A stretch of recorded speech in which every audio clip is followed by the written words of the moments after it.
Bienvenue, nouvelle fois ravie de vous accueillir pour un rendez-vous FTH. Alors, ce rendez-vous FTH, il fait il fait écho à un rendez-vous que nous avions fait l'année dernière, qui portait déjà sur la cartographie des textes législatifs, sur tout ce qui concerne la réglementation environnementale, surtout au niveau européen, qui avait été déjà animé par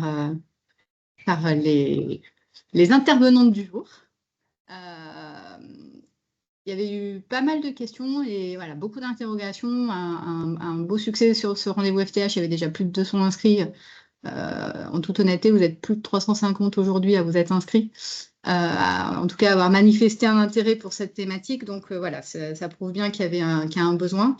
Évidemment, cette année, le contexte a évolué et il n'aura échappé à personne que ces derniers jours encore plus. Voilà, un contexte d'évolution des textes ces derniers mois, qui ont vécu leur vie de texte législatif, et une petite accélération ces derniers mois dans un contexte d'élection européenne. Donc aujourd'hui, on fait un petit point avec Karol Garbowski et Eva De Bruyn, qui sont des habitués.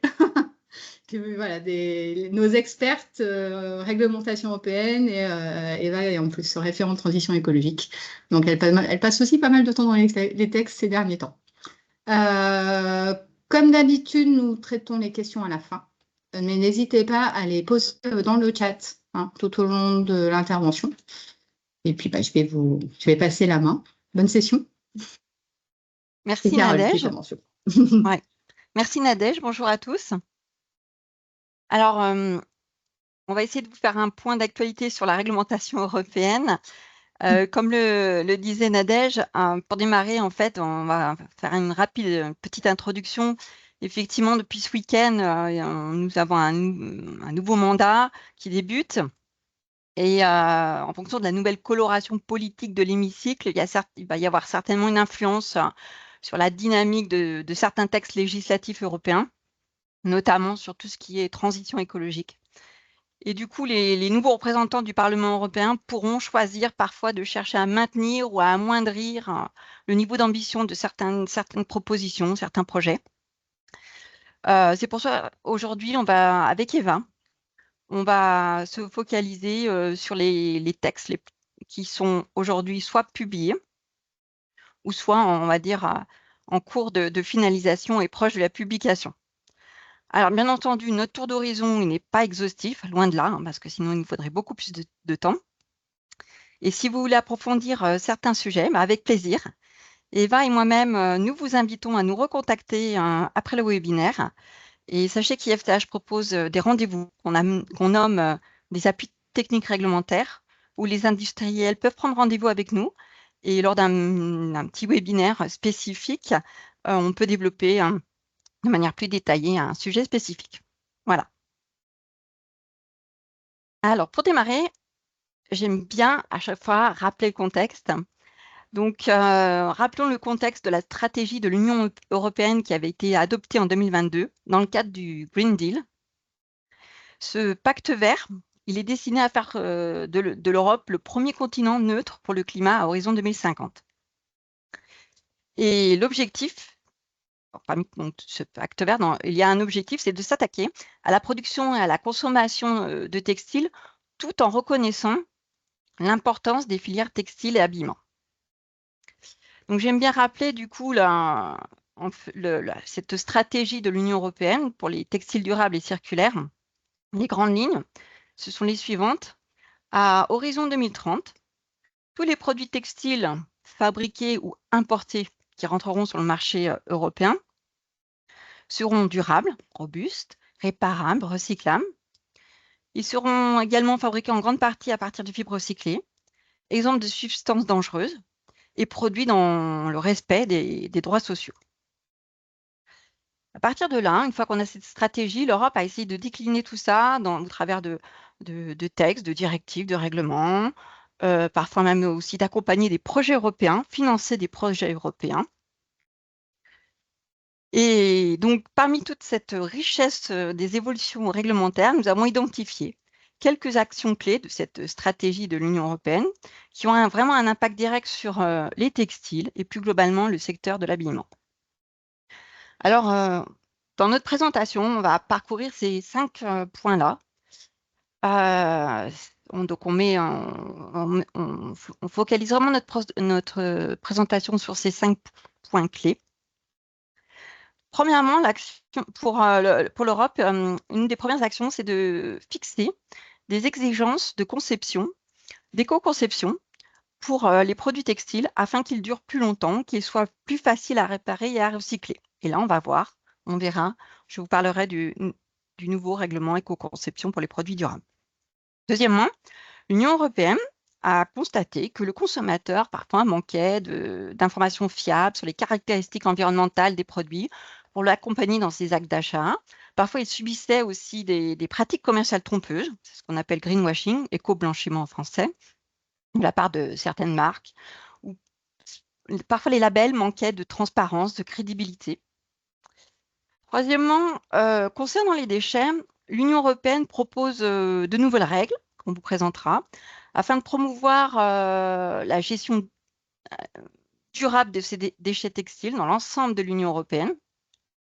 Alors, premièrement, en s'inspirant, vous verrez, du modèle français, car elle souhaite mettre en place une responsabilité élargie des producteurs. Et ça, la REP TLC aujourd'hui pour les Français, ben voilà, c'est pas nouveau. Cette initiative permettra d'accélérer le développement sur le territoire de l'Union européenne de tout ce qui est collecte, tri, collecte, réemploi, recyclage des textiles. Et deuxièmement, toujours dans les déchets textiles, l'Union européenne souhaite vraiment restreindre et contrôler l'exportation des déchets textiles et afin de lutter contre le trafic parfois de déchets hors Union européenne. Quatrième point important, qui nous a semblé important de souligner, concernant les droits sociaux. L'Union européenne a adopté une directive qui fixe de nouvelles règles obligeant les entreprises à atténuer leurs impacts sociaux et environnementaux. Il s'agit de la directive devoir de vigilance qui a été adoptée le mois dernier et nous attendons la publication d'ici peu. En gros, voilà, l'objectif, c'est que les grandes entreprises et leurs partenaires commerciaux devront prévenir, stopper ou atténuer leurs impacts négatifs sur les droits humains et l'environnement. Et enfin, nous terminerons sur la notion de rapport de durabilité qui s'applique désormais aux grandes entreprises. Et c'est là où on va aborder la directive CSRD. Ça parle peut-être déjà à certains, d'autres sont moins concernés, effectivement. Néanmoins, voilà, il nous a semblé important d'aborder cette directive CSRD puisqu'elle va avoir un impact, bien sûr, sur les grandes entreprises dans un premier temps, mais ça va remonter, vous allez voir, ça remontera toute la chaîne de valeur.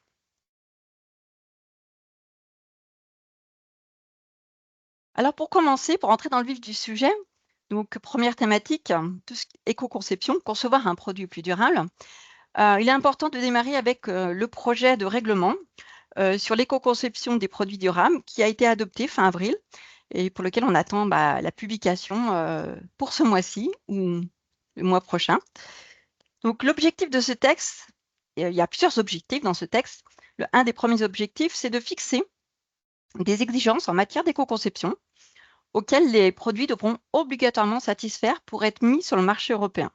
Aussi bien ceux qui sont produits en Europe que ceux qui vont rentrer sur le marché européen. Le but, c'est de réduire l'impact environnemental des produits tout au long du cycle de leur vie. Parmi par exemple, les exigences en matière d'éco-conception, on peut citer par exemple améliorer la durabilité, la robustesse des produits. Ça peut être aussi réduire l'empreinte carbone, faciliter la recyclabilité d'un produit, penser à la réparation, réduire l'utilisation de substances chimiques dangereuses. Voilà, donc ce règlement liste toute une série d'exigences d'éco-conception. Bien sûr, toutes ne seront pas applicables aux produits textiles, puisque c'est vraiment un règlement qui va couvrir une multitude de produits différents, aussi bien de l'électronique, de l'électroménager que des produits et des articles vestimentaires.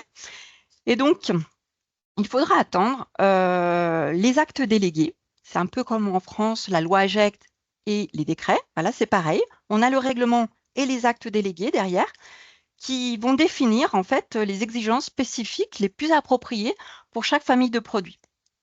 Et donc, ce sont bien les futurs actes délégués qui fixeront la liste précise des exigences minimales applicables sur les produits et les seuils qui sont le plus pertinents.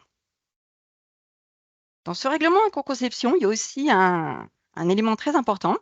Le règlement définit des exigences d'information du consommateur et notamment une mesure phare, à savoir l'introduction d'un passeport numérique de produit, le fameux DPP. C'est le futur système d'information de l'économie circulaire. Et donc, l'objectif, c'est d'améliorer le transfert d'informations tout le long de la chaîne de valeur, d'améliorer également la communication avec le consommateur final. Donc, à terme, ce passeport numérique, il accompagnera les produits qui sont mis sur le marché. Il donnera accès à un certain nombre d'informations pour le consommateur, pour la chaîne de valeur. Tout le monde n'aura pas forcément accès au même niveau d'information, bien entendu, hein. Le consommateur aura accès, par exemple, aux labels environnementaux, aux lieux de production, à la composition de l'article textile. Ça permettra ainsi au consommateur de comparer entre différents produits. Et cet outil sera également très utile pour dynamiser la filière du recyclage, de la réparation, puisqu'on va pouvoir faire passer des éléments au travers de ce passeport numérique. Et surtout, il permettra de faciliter le travail de vérification et de contrôle des autorités compétentes. Et quand je vous disais au début que la Commission européenne, au travers de textes législatifs, déploie un peu toute cette transition écologique, mais elle finance des projets européens. Et si vous êtes intéressé pour en savoir un peu plus sur ce passeport numérique produit, sachez que la Commission européenne finance un projet européen qui s'appelle CIRPASS. Vous pouvez vous renseigner sur Internet, vous tapez CIRPASS. Il en est maintenant, le projet attaque son deuxième volet, donc c'est CIRPASS 2. Et donc, ça fait partie des financements de l'Europe pour le déploiement de ce nouveau passeport numérique produit. Troisième point important dans ce règlement éco-conception, le règlement vise également à décourager la surproduction, réduire les déchets et donc éviter que des produits de consommation invendus soient détruits. Et donc, c'est pour ça qu'il est nécessaire que ce règlement établisse un cadre destiné à empêcher la destruction des invendus vêtements, accessoires vestimentaires et chaussures. Et donc, il y a une annexe qui est prévue dans ce règlement, l'annexe 7, qui va lister très précisément les produits pour lesquels il sera interdit de détruire les invendus. Alors, j'ai envie de dire, pour les Français, oui, c'est pas nouveau puisqu'on a déjà au travers de la loi AGEC. L'entrée en vigueur de cette interdiction de destruction des invendus se fera de manière progressive. Ainsi, elle s'appliquera donc cette interdiction de destruction s'appliquera 2 ans après l'entrée en vigueur du règlement.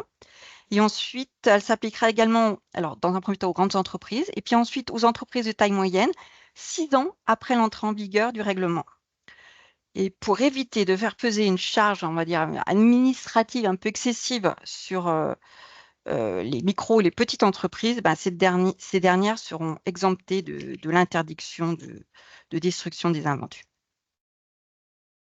Dernier point concernant ce règlement éco-conception, il est utile de souligner que le règlement prévoit également de fixer des exigences pour les marchés publics écologiques. On part d'un constat, c'est que les marchés publics représentent 14% du PIB de l'Union européenne. Et donc, les acheteurs publics peuvent être mis à contribution. Et il est normal qu'ils devraient prévoir une considération environnementale dans leur marché public. Et donc, des critères d'éco-conception seront applicables dans le cadre de ces marchés afin d'encourager l'achat public de produits écologiques. Et ça va permettre, je pense, de profiter d'un véritable effet levier des dépenses publiques pour stimuler en fait la demande de produits plus performants, plus écologiques. Au niveau du calendrier, comme je vous le disais, ce règlement éco-conception a été adopté le mois dernier. On attend sa publication pour ce mois-ci, le mois de juin. Les actes délégués, notamment l'acte délégué plus spécifique aux produits textiles, vont se préparer fin 2024, courant d'année 2025. On attend donc une publication, on va dire, de l'acte délégué ou des actes délégués pour les produits textiles, fin 2024, fin 2025, début 2026. Et l'interdiction, donc ce que je vous disais tout à l'heure, l'interdiction de destruction des invendus textiles va s'appliquer 2 ans après l'entrée en vigueur. Et donc là, le démarrage de l'interdiction de destruction des invendus textiles démarra mi-2026. Et concernant le passeport numérique produit, qui nécessite un peu plus de travail, on l'attend aux alentours de 2027. Voilà. Quand on parle d'éco-conception, il nous a semblé important avec Eva également de traiter un règlement qui a été publié, à savoir le règlement contre la déforestation importée. Le règlement relatif à la déforestation importée est entré en vigueur en fait en juin 2023 et il s'appliquera fin 2024, donc la fin de cette année, à tous les produits importés en Europe ou exportés hors de l'Union européenne. L'objectif de ce règlement, c'est d'atténuer les effets néfastes de la déforestation, tels que la perte de la biodiversité, le changement climatique, les violations des droits de l'homme, en réglementant en fait, l'importation, l'exportation de produits bien spécifiques liés à la déforestation. Ainsi, en fait, le règlement s'applique, définit 7 groupes de produits pour lesquels il faut être attentif. Les produits bovins, le cacao, le café, l'huile de palme, le caoutchouc, le soja et le bois. À première vue, on pourrait dire, bah voilà, quel est le rapport avec le textile? Il faut savoir que le champ d'application du règlement, il est large parce que le texte va loin au niveau des produits dérivés. Quand on parle de produits bovins, et ben en fait, produits dérivés, c'est le cuir. Alors, donc, si vous avez des articles en cuir, des blousons de cuir, alors c'est pas forcément que du textile, mais si vous êtes metteur sur le marché de produits en cuir, et ben sachez que vous êtes concerné vous pourrez être concerné par ce règlement contrôlant la déforestation importée. Des produits à base de caoutchouc naturel également sont concernés par ce règlement contre la déforestation importée. Cela signifie qu'il faudra démontrer que le cuir ou le caoutchouc naturel contenu dans vos produits ont été produits sans déforestation. Donc, ben voilà, il s'appliquera en fin d'année. À vous de voir voilà, dans quelle mesure vous êtes concerné. Il s'applique aux produits mis sur le marché dans l'Union européenne, ce que je vous expliquais, et qui vont être exportés également. Mais on pense que son impact va se ressentir vraiment à l'échelle mondiale, car il va vraiment encourager des pratiques d'approvisionnement responsable sur toute la chaîne d'approvisionnement au niveau international et au niveau mondial. Donc, c'est pour ça qu'il nous a semblé important de vous en parler.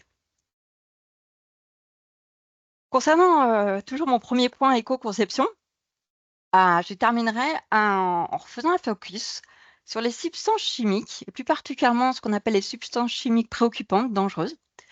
Je rappelle que le pacte vert, puisqu'on part de loin, le pacte vert, le Green Deal pour l'Europe, appelle aussi l'Union à mieux surveiller, notifier, à prévenir la pollution de l'air, de l'eau, des sols et la pollution des produits de consommation.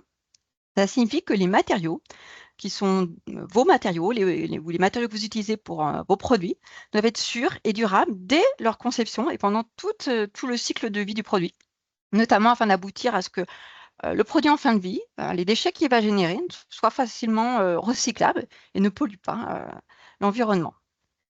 Je reviens également sur ce qu'on appelle aujourd'hui les substances dites préoccupantes. Ça va être vraiment là, dans les années qui viennent, il va falloir être très attentif à ces substances dites préoccupantes. Elles requièrent vraiment toute votre vigilance. Ces substances, ce sont donc des substances qui figurent dans la liste candidate, c'est lié à REACH, au règlement REACH.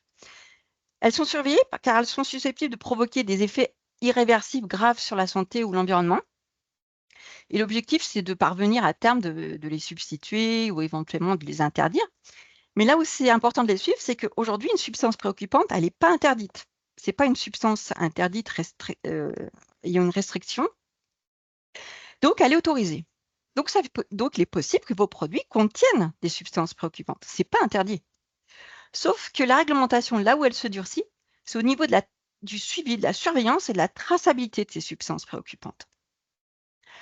Vous devez donc connaître maintenant la liste des substances préoccupantes qui sont éventuellement présentes dans vos produits.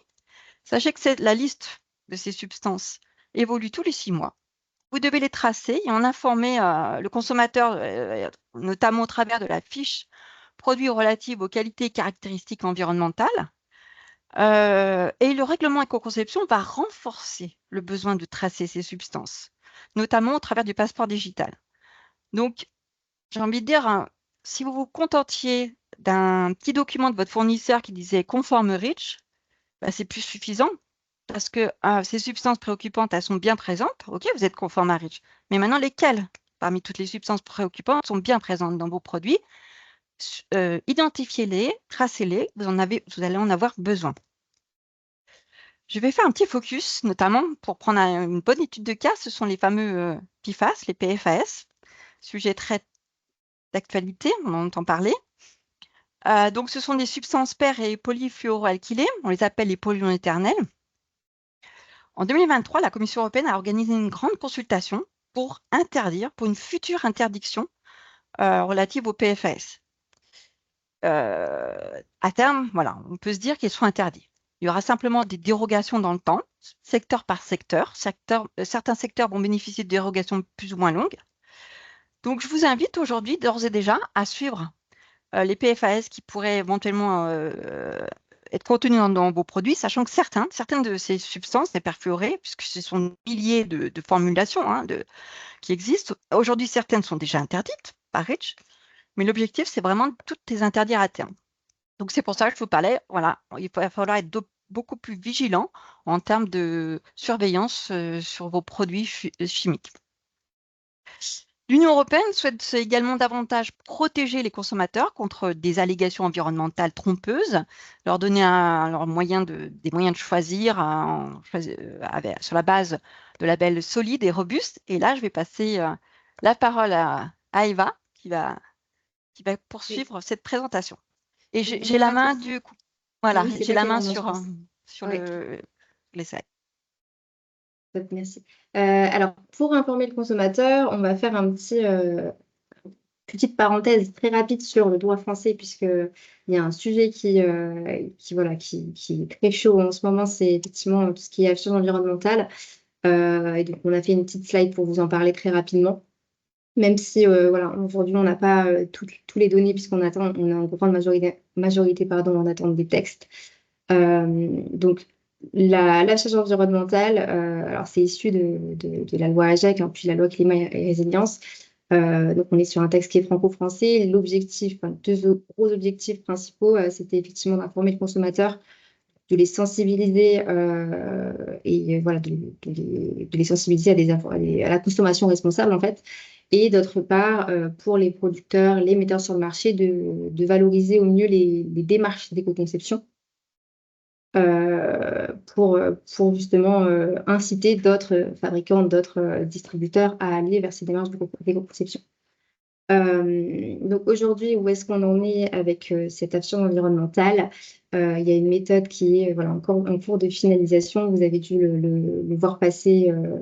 Voilà, il y a pas mal d'articles de presse, de posts LinkedIn autour de ce sujet. Donc, vous avez dû le voir passer. On a effectivement un outil qui est Cobalise, qui est déjà en place, qui est en cours de finalisation également.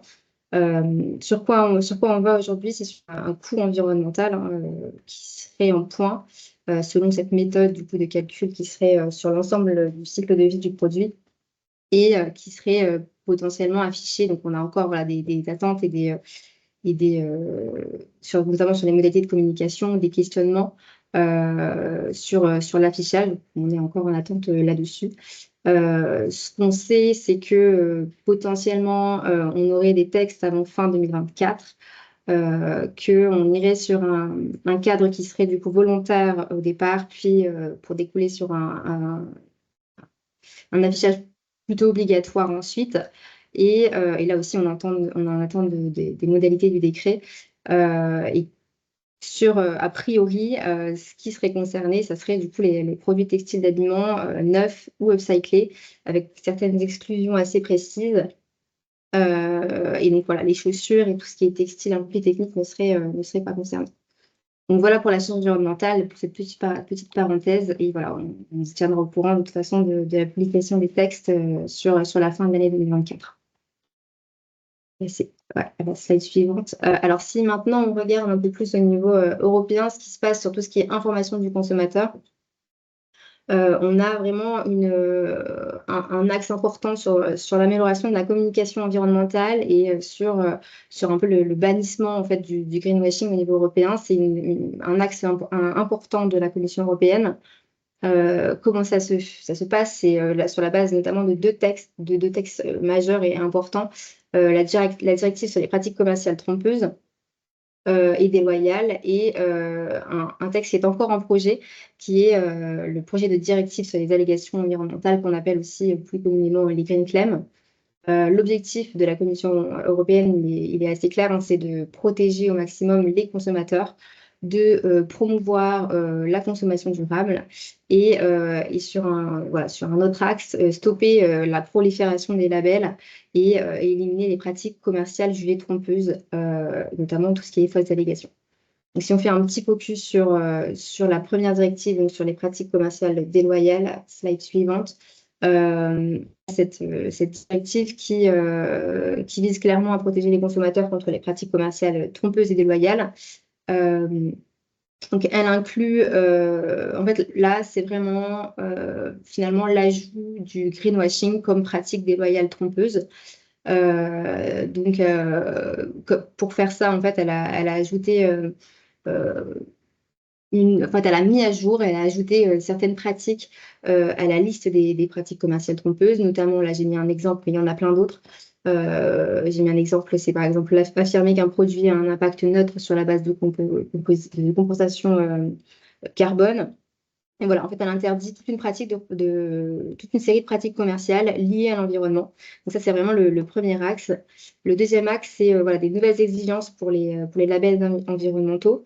Donc là, c'est clairement lié à l'ajout de certaines pratiques à la liste des pratiques commerciales trompeuses, en mettant en avant que aujourd'hui, on ne peut plus afficher un label qui n'a pas de système de certification robuste. Voilà, on ne peut plus utiliser ce type de label. Et puis, enfin, elle vient interdire des allégations environnementales qui sont jugées trop génériques, comme là, par exemple, respectueux de l'environnement, vert, biodégradable. Donc, elle vient vraiment nommer dans le texte certaines allégations qui sont jugées trompeuses, qui sont jugées trop génériques, qui sont jugées pas fiables, en fait, pas robustes. Donc voilà, cette directive-là, elle a été publiée déjà en mars 2024. Donc, elle va être adaptée dans le droit français. Mais voilà, elle est adoptée et publiée déjà, cette directive. Et donc, la deuxième directive qui va en fait de pair avec cette directive-là, elles sont vraiment très liées pour le coup. C'est cette directive-là qui est en projet actuellement encore, c'est la directive Green Claim. Et là, c'est plutôt sur finalement la modalité de ces communications environnementales, de ces allégations environnementales. On est sur en fait la justification, la vérification et la validation des allégations environnementales par des preuves qui soient robustes, scientifiques, transparentes. On veut vraiment que chaque allégation qui soit mise en avant soit justifiée de manière vraiment scientifique. Voilà, on ne pourra plus mettre des allégations sans justification derrière. Donc ça, c'est le premier axe. Le deuxième axe, c'est surtout pour venir finalement faire le tri dans tous ces labels environnementaux. On vient en fait renforcer la crédibilité des labels existants par des dispositifs de vérification et de transparence. Et là, clairement, l'objectif, en fait, c'est de faire vraiment le tri dans les labels qui sont peu robustes et de faire le tri entre les labels qui sont peu robustes et ceux qui le sont un peu plus. Notamment, par exemple, tout ce qui est auto-label risque d'être très impacté par cette directive. Et enfin, toujours sur les labels, il y a voilà, la possibilité de la mise en place de restrictions pour la création de nouveaux labels, notamment de nouveaux labels privés. Donc là, l'objectif, c'est de stopper, en fait, encore une fois, cette prolifération de labels avec des critères clairs de restriction sur les nouveaux labels, et notamment le fait que si un nouveau label privé devrait arriver sur le marché, j'ai envie de dire, il faudrait qu'il traite d'autres sujets qui ne sont pas encore couverts par d'autres labels privés déjà présents sur le secteur. Voilà, donc c'est ce projet, cette directive, elle est encore en projet, hein, elle a été, le projet date de 2023, et pour le moment, les micro-entreprises, pour éviter l'impact sur les micro-entreprises, parce que c'est assez conséquent, les micro-entreprises seraient exemptées de cette justification, notamment au niveau des allégations environnementales. Donc ça, c'est pour l'information aux consommateurs. Maintenant, deuxième gros sujet de la Commission européenne, ça va être tout ce qui est gestion des déchets. Et là, on a deux directives qui traitent du sujet. Donc, la proposition de révision de directive déchets, la directive 4 déchets, qui est actuellement en cours sur un projet qui date de juillet 2023, et la révision du règlement de transfert des déchets, qui, elle, a été adoptée en avril 2024. Là, les gros objectifs, c'est d'encourager la transition vers une économie circulaire en réduisant les déchets et surtout en améliorant leur gestion et les structures de gestion.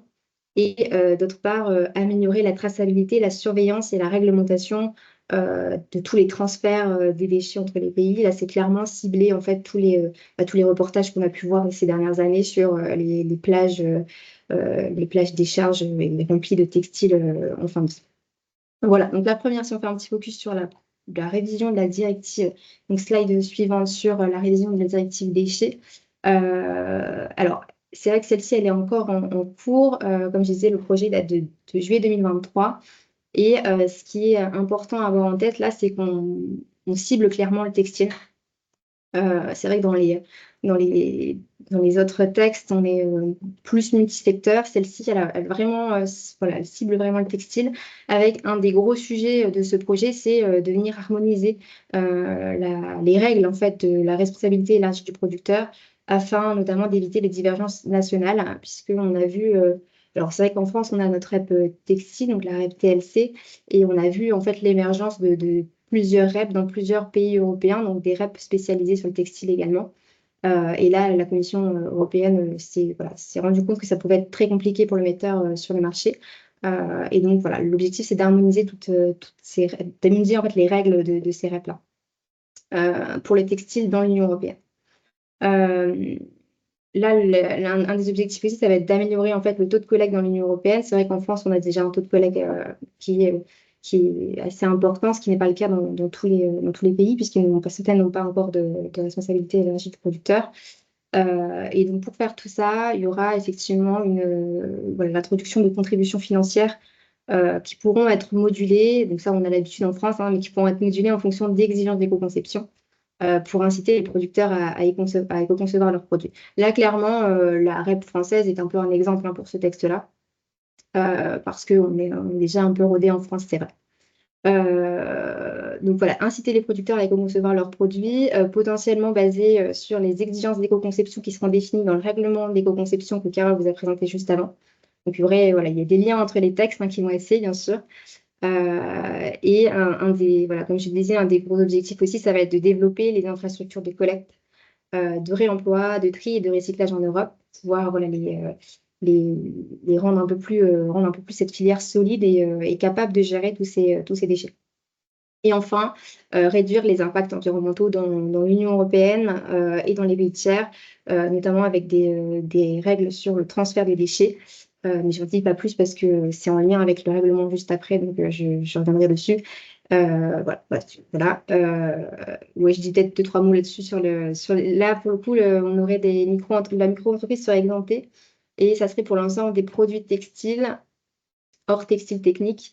Et on attend une adoption potentiellement, avec peut-être du retard, fin 2024, voire plutôt début 2025 à mon avis. Mais voilà. Et puis après, voilà, transfert des déchets, deuxième gros texte qui est très, très lié aussi avec ce premier, avec la directive déchets. Là, on est plutôt sur l'interdiction de transférer des déchets au niveau transfrontalier. Donc, il y a trois gros enjeux. Donc, déjà, de renforcer les règles d'exportation hors de l'Union européenne, un des gros sujets, hein, de toute façon, du règlement. et d'améliorer la traçabilité de tous ces déchets, notamment voilà, avec des procédures et des règles qui se renforcent sur voilà, le fait de vérifier que les pays dans lesquels les déchets sont capables de gérer les déchets qui sont envoyés. Voilà, plein de process et de documentation qui se renforcent à ce niveau-là pour éviter que voilà, des décharges sur les plages, des décharges dans les pays qui ne savent pas gérer les déchets, qui ne savent plus gérer les déchets et qui n'en veulent plus de ces déchets surtout. Et puis, deuxième gros sujet, faciliter en fait aussi le transfert de déchets sur le marché intérieur de l'Union européenne, parce que finalement, tous ces déchets qui sont bons, c'est aussi des ressources donc pour le futur. Donc c'est pour ça que je disais que ça va de pair avec la directive déchets, parce que d'une part, on va améliorer, développer toutes nos infrastructures de recyclage, de collecte, etc.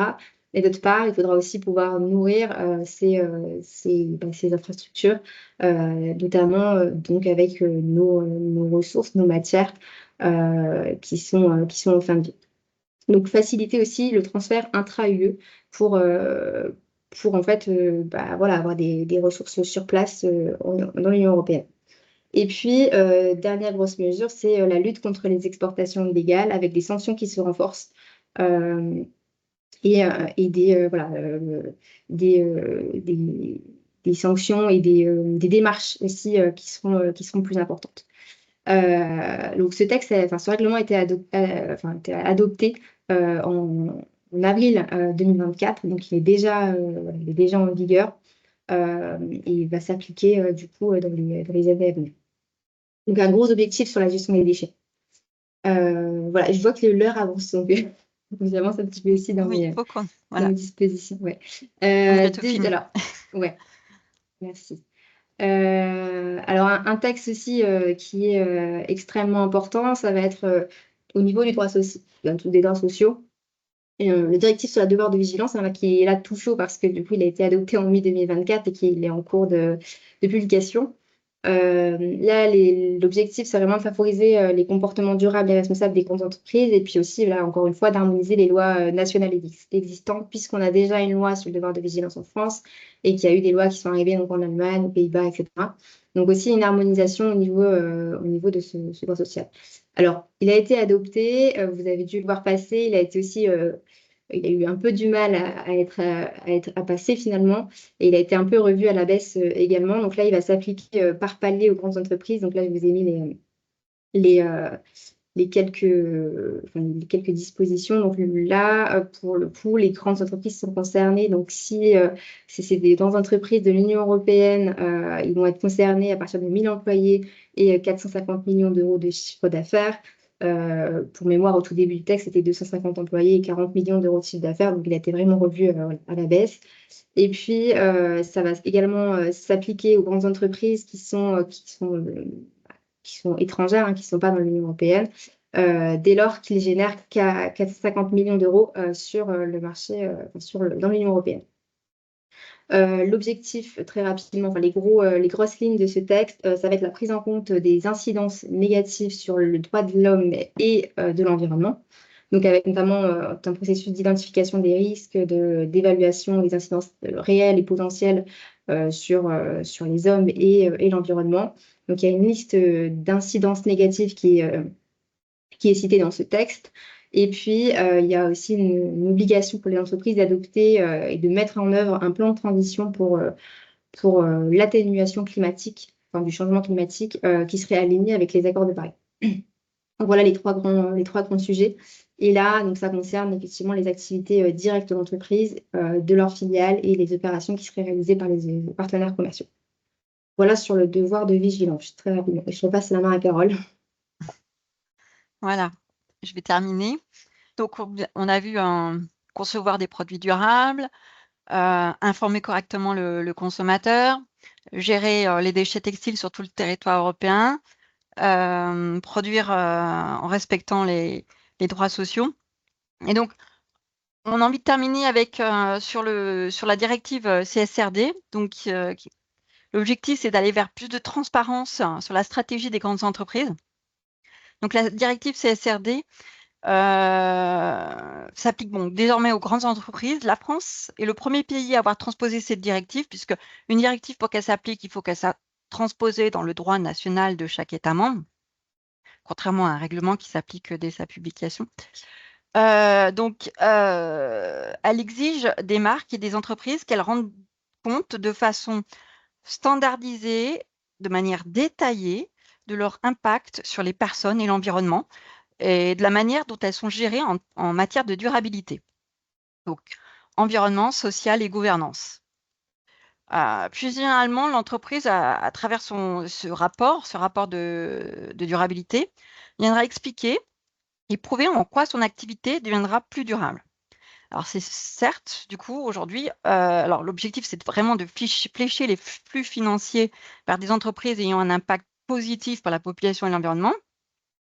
Cette directive va se mettre en place progressivement par palier de chiffre d'affaires et le nombre de salariés. Alors, certes, aujourd'hui, effectivement, elle s'adresse avant tout à des entreprises, des grandes entreprises de plus de 500 salariés.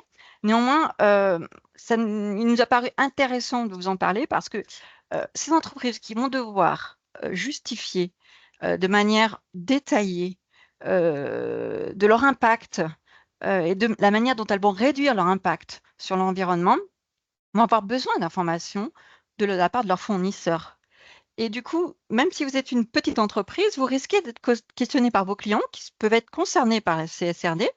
Vous risquez d'être confronté à des questions, on va vous demander peut-être des bilans carbone, des informations sur la manière dont vous traitez justement votre impact, tout ce qui est impact environnemental. Et bien, sachez que voilà, ça peut provenir effectivement de cette directive CSRD qui va en fait impacter, se diluer sur toute la chaîne de valeur où on va être amené à vous réclamer un peu plus d'informations robustes. Voilà, donc en gros, un petit tour d'horizon, on va dire, le petit tour d'horizon qu'on a pu vous faire avec Eva sur les points les plus importants. Alors bien entendu, on est loin, très loin d'être exhaustif. Il y a d'autres textes qui s'appliquent, tout à fait d'accord. Maintenant, il nous a paru essentiel de vous parler de ces points-là parce que du coup, ça donnait un bon aperçu de ce qui était déjà en place ou bientôt en place.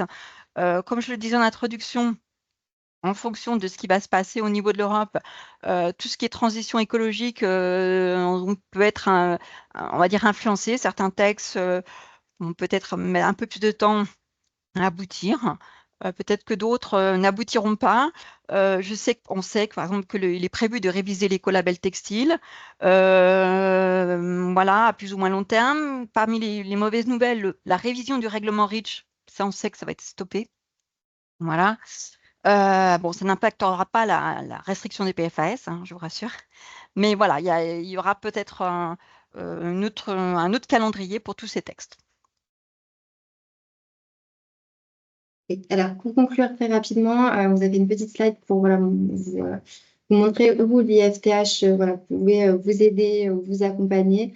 Donc, on peut voilà, vous accompagner notamment voilà, à travers des appuis techniques, des échanges un peu sur la base des réglementations, des choses qui sont voilà, adaptées à votre entreprise, des questions que vous auriez spécifiques à vos entreprises et comment appliquer ces réglementations finalement dans vos entreprises et est-ce que vous êtes concerné, est-ce que vous ne l'êtes pas, par quoi exactement. Donc voilà, c'est vraiment un des premiers points. Donc, on fait également des formations qui sont plus globales, mais on peut également faire des appuis techniques réglementaires. Ensuite, on a voilà, les labellisations Ecotex qui peuvent vous accompagner, notamment sur les substances dangereuses, tout ce qui est traçabilité aussi. Donc, voilà, l'ensemble de la labellisation Ecotex. Ensuite, on a voilà, via nos labos, via nos tests, des possibilités de contrôler la durabilité, le mesure du relagage des microfibres. Et aussi un élément qui devient de plus en plus important, et là vous l'avez bien vu dans les slides et dans les réglementations, tout ce qui est absence de substances préoccupantes, notamment au niveau des PFAS par exemple. Et puis enfin on a tout notre pôle pôle R&D, donc de recherche, et puis notre lab à Paris pour tout ce qui est l'innovation et le prototypage, donc au niveau du recyclage par exemple, au niveau de tout ce qui est optimisation des ressources en eau et en énergie, puisqu'on a des gros sujets et des gros projets sur ces sujets-là également. On travaille également beaucoup sur tout ce qui est substitut au PFAS, donc les alternatives qui peuvent exister. Et puis, sur tout ce qui est digitalisation, donc à notre lab à Paris. Donc, si vous avez des questions, des besoins, n'hésitez pas à nous contacter. On a mis l'adresse de contact. Merci beaucoup à tous. Et on passe aux questions, je pense. Je te repasse la main. Ouais. Alors, moi, j'ai juste rajouté un petit peu, voilà, juste un petit point, c'est que effectivement, cette offre aujourd'hui, elle apparaît en 4 points, hein, tester, certifier, contrôler, innover. On est toujours capable d'adapter cette offre. C'est-à-dire que notamment au niveau des formations, peut-être que certains d'entre vous ont déjà suivi les formations loi AGEC ou proposées. C'est clairement des supports et des cycles qui sont en train d'évoluer. Vous voyez bien que la réglementation, elle évolue. On est capable aussi d'adapter nos formations à vos besoins. N'hésitez pas à nous faire remonter ces besoins. Alors, c'était la petite façon d'en parler tout à l'heure, en fait. Voilà, pour ne rien vous cacher. Alors, les questions. Hop, je vais remonter. La première, alors on remonte au début de l'intervention, donc le passeport numérique, est-ce qu'il sera en open source? Alors, on en est au démarrage du On a cette passeport data, voilà. numérique. On en est au démarrage. Alors, il y a plusieurs choses. Il y a des projets déjà en cours de normalisation sur l'architecture de ce passeport numérique. Donc, si vous êtes intéressé sur cette partie-là, je vous invite à rejoindre les travaux de normalisation près de l'AFNOR. Il y a un groupe de travail qui s'est monté. Ça démarre, donc pour l'instant, on n'a pas de visibilité. Pour illustrer mes propos, j'ai utilisé dans le PowerPoint un QR code, mais on n'a même pas de certitude que ce soit le QR code qui soit utilisé. C'était juste pour illustrer mes propos. Donc voilà, si aujourd'hui vous êtes intéressé par suivre sur le développement de ce passeport numérique, soit vous suivez les travaux de normalisation auprès de l'AFNOR, on pourra vous communiquer les contacts, soit vous intégrez, pourquoi pas, le projet européen CIRPAS 2, ou soit éventuellement vous pouvez travailler ou rejoindre les workshops de GS1 sur cette thématique également. Très intéressant. Et puis il y a certainement d'autres, alors je ne vais pas tous les citer, mais il y a d'autres groupes de travail qui travaillent également sur le passeport digital. Voilà, je pourrais pas, voilà. On peut vous en faire une liste après le webinaire. Voilà, tout à fait. Le pied d'un échange direct. Deuxième point, interdiction de destruction des invendus. Est-ce que cela sera à destination uniquement des marques ou également des fabricants? Notamment, petit point, stock matière et produits finis. Alors, la destruction des invendus, c'est défini dans l'annexe 7 du règlement. Ce sont donc les vêtements, les accessoires vestimentaires et les chaussures. Donc, il y a des codes, les codes de nomenclature, les codes sont donnés dans le règlement. Ce sera très précis. Voilà. Le passeport numérique s'appliquera-t-il aux vêtements de travail? Alors, aujourd'hui, dans le règlement éco-conception, on parle de produits vestimentaires, de produits textiles, etc. Et justement, dans les travaux là, qui démarrent, en ce moment, on réfléchit, donc les travaux ont déjà démarré pour tout ce qui est actes délégués. Les actes délégués vont définir, voilà, quel est déjà le périmètre des produits qui seront concernés par le règlement éco-conception et du coup par le passeport digital produit. Ce qui se profile, c'est que dans un premier temps, compte tenu de la largeur, de la richesse de la filière textile-habillement, ce serait de se focaliser sur l'habillement, on va dire, classique et pas tout de suite peut-être les vêtements techniques, les vêtements de travail. Peut-être que ça viendrait dans un second temps. Voilà. Mais normalement, oui, ils sont couverts, ils sont concernés, ils ne sont pas exclus du règlement éco-conception et donc ils ne sont pas exclus du passeport digital. Mais ce sera les actes délégués derrière qui vont décliner, qui vont donner un petit peu la stratégie, comment ça va se décliner sur la filière textile-habillement. Alors, on passe à la thématique déforestation. Deux questions sur la viscose, évidemment. Oui, alors effectivement. Voilà. Et Oui, donc, là, ouais. j'enchaîne sur les trois points. Ouais, pour moi, alors, effectivement, j'ai regardé ce qu'il y avait. La viscose n'est pas citée en tant que telle, mais on peut s'interroger, tout à fait, à relire de manière plus détaillée, puisque les produits dérivés sont listés également dans l'annexe. À mon sens, oui, la pâte de bois, tout à fait. Ça serait relativement logique. Attention à la matière. Alors, petite précision de Pauline Crépin. Attention, la matière du cuir n'est concernée, mais le produit fini en cuir n'est pas concerné. C'est vrai qu'il y a aussi cette distinction à faire. Peut-être. Alors, effectivement, à vérifier. Merci merci pour cette remarque. Toutefois, si le cuir est concerné, il faudra bien apporter la preuve que, par exemple, un blouson de cuir mis sur le marché n'a pas contribué à la déforestation. À rediscuter sur peut-être cette notion de produit concerné. Il y a un moment donné, si effectivement le cuir en lui-même est concerné, donc ça veut dire que tous les vêtements derrière qui en découlent sont concernés. Bon. Même question pour la laine. En fait, dans toutes les matières, finalement, l'impact de chaque matière dite naturelle, quel est le lien finalement avec la déforestation? Je ne sais pas pour la laine. À voir, à L'élevage. revoir dans le règlement. À voir. Question intéressante à suivre. Le règlement, j'ai posé pour conception, ne concerne que les produits listés en annexe 1, code HS. Je pense que c'est par rapport à un règlement déforestation Ouais. où on donne voilà, les produits, tout à fait. Voilà, les produits, il faut regarder, ce que je disais, il faut regarder les produits listés dans l'annexe 1 de ce règlement. Alors après, il y a une question sur une loi. Connaissez-vous ne pas avoir... Ouais, j'ai une pas loi, le oui. lien, j'avoue. C'est sur un... C'est celle dont on a parlé, le devoir de vigilance. C'est le devoir de vigilance dont on a parlé à la fin. La question est oui. Connaissez-vous cette loi? Oui.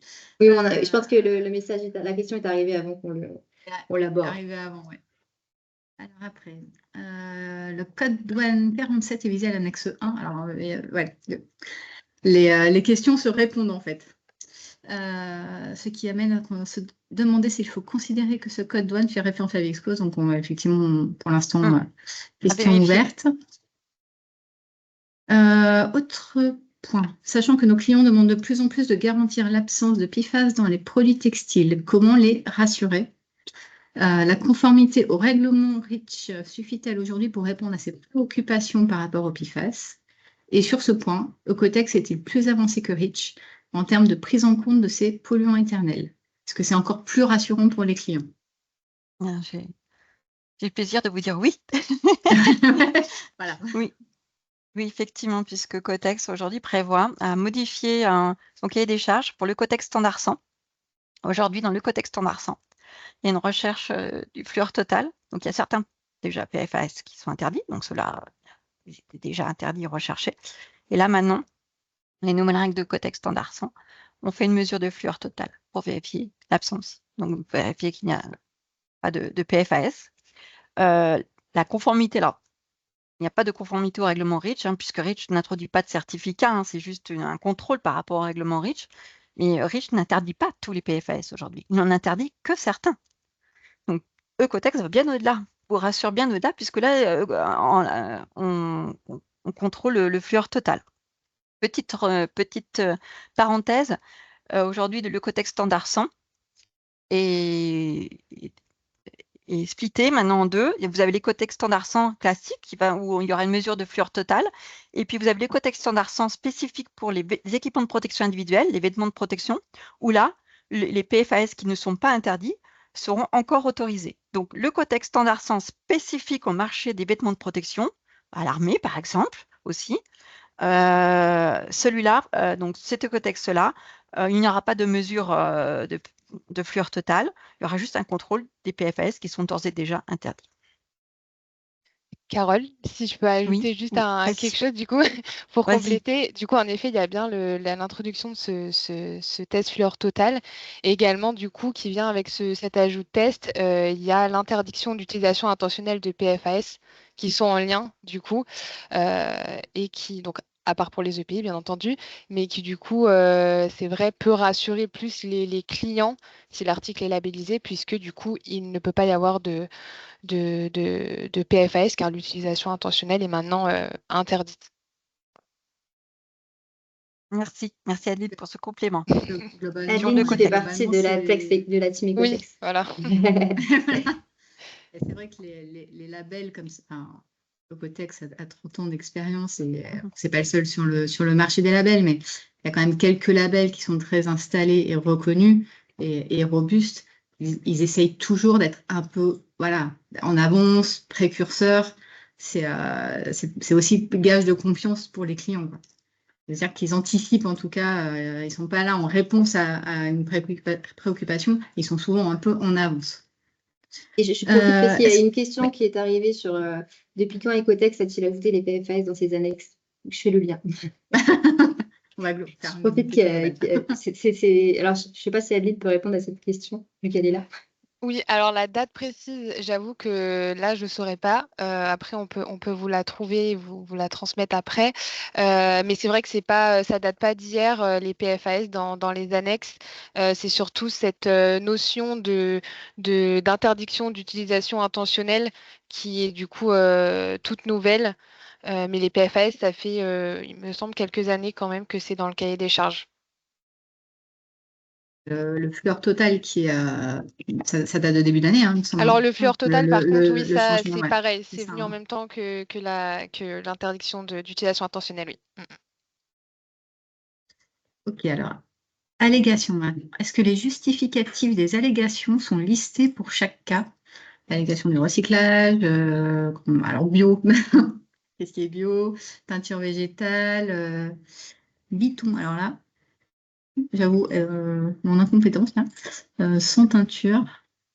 Alors, Non, alors Voilà. Est-ce que c'est global, ou c'est vraiment, il faut justifier c'est vrai que pour le coup, les textes chaque Green allégation. Claim est assez global. Il ne cible pas forcément les textiles, donc il n'est pas rentré dans le détail de chaque justificatif pour chaque cas. Là, on est vraiment sur. Je pense qu'il y aura des compléments. De toute façon, là, c'est un texte qui est encore en projet, hein, mais là, on est vraiment sur. Voilà, il faut savoir, il faut pouvoir justifier des allégations qu'on fait de manière robuste en fait et scientifique. Je ne sais pas si tu voulais compléter, Carole. Non, c'est bon.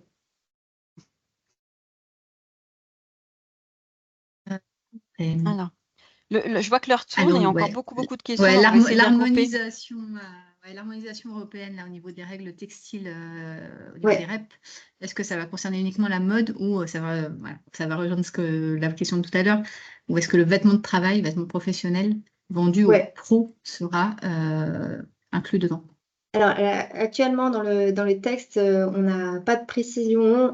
C'est en fait, les discussions sont en cours, mais effectivement, ça pourrait concerner les textiles à destination des ménages et les textiles à destination des professionnels, en sachant tout de même que, a priori, et là encore, je mets des guillemets parce que le texte est en discussion, hein, c'est encore en projet, a priori, les textiles techniques seraient exclus dans un premier temps de cette règle. Mais concernant les vêtements vendus aux professionnels, ils pourraient être inclus, effectivement. Ok. Et après, j'ai vu qu'en étude des matières importées d'Asie, alors ça dépend de la question, elle est importée donc en France ou importée dans les pays tiers. Je ne sais pas si, on va voir si précise la question. Dans tous les cas, pour les matières qui seraient importées donc d'Europe, enfin d'Asie, mais en Europe, là, il n'y a pas de précision spécifique dans le règlement aujourd'hui, en tout cas dans la mise à jour du règlement, puisque c'est pas ça qui est visé. Et puis pour les autres pays, donc par exemple, je sais pas, les pays d'Afrique qui importeraient d'Asie, là, voilà, encore une fois, ça sort de la réglementation européenne puisque ça ne concerne pas en Europe. Donc aujourd'hui, ça ne rentre pas dans la réglementation. Alors, pas de lien pour la présentation, parce que nous proposons un replay Donc, voilà, on met pas la présentation à disposition. Le replay, normalement, il sera là, il sera mis en ligne demain. Si, voilà, si tout l'enregistrement est OK, il sera en ligne demain. Après, quel lien entre cette directive et la CSRD? Cette directive, Alors, quelle c'est-à-dire, directive? Quelle C'était directive? le devoir de vigilance et la CSRD. c'est je ça pense. peut-être la question. Ouais. Donc, la directive À ce devoir de niveau-là, ouais. vigilance traite plus effectivement des conditions de travail, alors aussi, mais aussi de l'environnement. Alors que la CSR2, c'est le contenu d'un rapport de durabilité. En fait, la CSRD va encadrer les rapports de durabilité que les grands groupes vont être amenés à produire. C'est-à-dire que plutôt que d'avoir des rapports, des documents tous différents, qui vont évaluer des critères différents avec des normes différentes, l'Europe veut normaliser et veut définir un minimum de critères à vérifier. Et et obliger en fait les entreprises, contraindre les entreprises à rendre des rapports toujours sous le même format, de la même manière, hein, autant détaillé. Il faut savoir que ce rapport de durabilité sera également validé par des experts, par exemple des avocats accrédités, voilà. Donc la CSRD, ça concerne vraiment le document, le rapport extra-financier Extra-financier. qui va être remis par les grandes entreprises.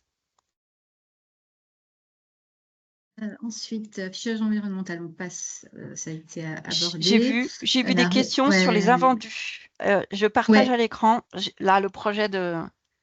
Voilà, pour information, voilà, vous avez... Ah non, pardon, hop, pardon. Voilà, je partage à l'écran l'annexe 7 du projet de règlement éco-conception, et on définit voilà, les codes des marchandises concernées par l'interdiction de destruction, et elle est définie dans cette annexe. Donc voilà, ça sera il suffit de regarder en détail vêtements, accessoires et accessoires du vêtement en cuir naturel ou reconstitué, vêtements, voilà, il faut regarder tout en détail. C'est un projet là que j'ai à l'écran, on attend sa publication. Et puis, c'est fait. Alors, les boutons de jeans, c'est sac, ouais, tous les petits trims, est-ce que c'est concerné par l'ensemble de tout ce qu'on a évoqué là, de tous les textes évoqués? C'est-à-dire que pas le support textile en tant que tel, mais ouais, tout ce qui va servir à assembler. En général, on parle de produits finis, donc la majorité, voilà, c'est inclus dans les produits finis. Après, je ne sais pas s'il y a des points particuliers sur les... Enfin, je n'ai pas en tête de règlement ou de directive qui serait essentiellement sur un accessoire des fournitures. Oui. Après, les fournitures, en fait,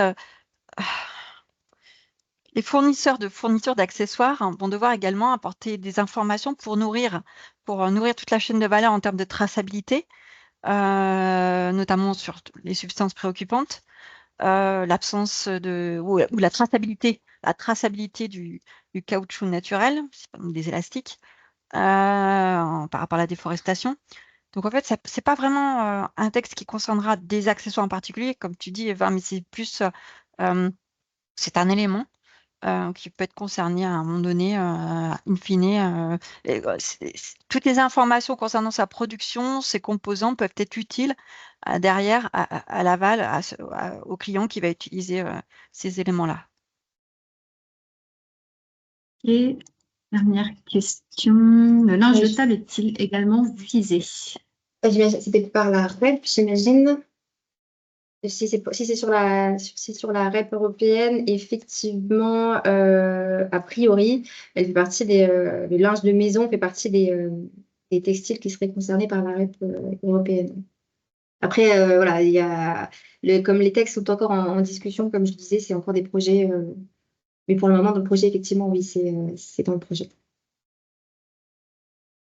Je vois qu'il y avait une question aussi sur la science environnementale. Je ne sais pas si c'est arrivé après ou avant que j'en parle. Allez-vous évoquer la charge environnementale? Tout le monde parle d'une démarche Voilà, ça a été volontaire. évoqué, oui. Ouais. Alors, on a évoqué rapidement la charge environnementale et comme je le disais, effectivement, on part sur une démarche volontaire a priori au départ, mais voilà, qui devrait, de toute façon, dans la loi, la loi climat et résilience, effectivement, il y a une obligation, comme c'est bien écrit, qui devrait découler sur un affichage obligatoire dans un second temps. Et ça serait a priori volontaire, donc ce sera sûr, parce que ce soit volontaire dans un premier temps, puis après, on découlera potentiellement sur un affichage obligatoire sur certains produits. Mais là encore, on n'a pas les textes, on attend les textes. Bon, Voilà, je pense qu'on a crois fait qu'on a fait le tour des questions. Ouais. Voilà. Écoutez, on espère que ça a été clair, que vous avez appris des choses. Et puis, n'hésitez pas voilà, à nous contacter si vous avez des questions, des choses à voir voilà, un peu plus en profondeur. Et puis voilà, on essaiera de répondre au mieux et d'adapter la réponse à vos entreprises, parce que là, c'était très global. Et puis, en plus, on a eu 1 heure pour voir un petit peu tout ce suivi réglementaire Non, qui c'est sont riche. mouvants et oui, riches. Donc, voilà, on a essayé de décrypter un petit peu tout ça. On espère que ça vous a aidé. 2 adresses hein, globalement pour nous contacter, soit l'adresse commerciale qui était notée tout à l'heure, commercial@ifth.org. Si vous voulez juste faire un par rapport au mail, l'adresse communication marche aussi. Donc nous relayerons communication@ifth.org. Nous relayerons bien évidemment l'information auprès des équipes voilà, qui sont en capacité de vous répondre au plus juste. Quoi. Voilà. Merci. Et pour ceux qui ont Aux nos intervenantes du jour. coordonnées, voilà, pour ceux qui ont nos Voilà. coordonnées, c'est avec Voilà, plaisir. vous êtes Donc, pour connus répondre avec aussi, plaisir. donc, les coordonnées en direct, n'hésitez pas. Je crois que dans ce domaine, il n'y a pas de questions inutiles en fait. Oui. Je crois, hein, il me semble. Merci à toutes et tous voilà, d'être encore une fois parmi nous. Et puis peut-être par rendez-vous au mois prochain. Je crois qu'on fait le point sur la réglementation au pays, normalement. Oui, voilà, tout à fait. Prévu oui. Oui, tout à fait. On va être plus focus sur les équipements de protection individuelle. Voilà. On passe toute la réglementation dans l'été, comme ça vous partez en congé tranquille et à la rentrée vous êtes prêts. Merci beaucoup. Allez, bonne fin de journée à tous. Merci pour vos questions. À très bientôt.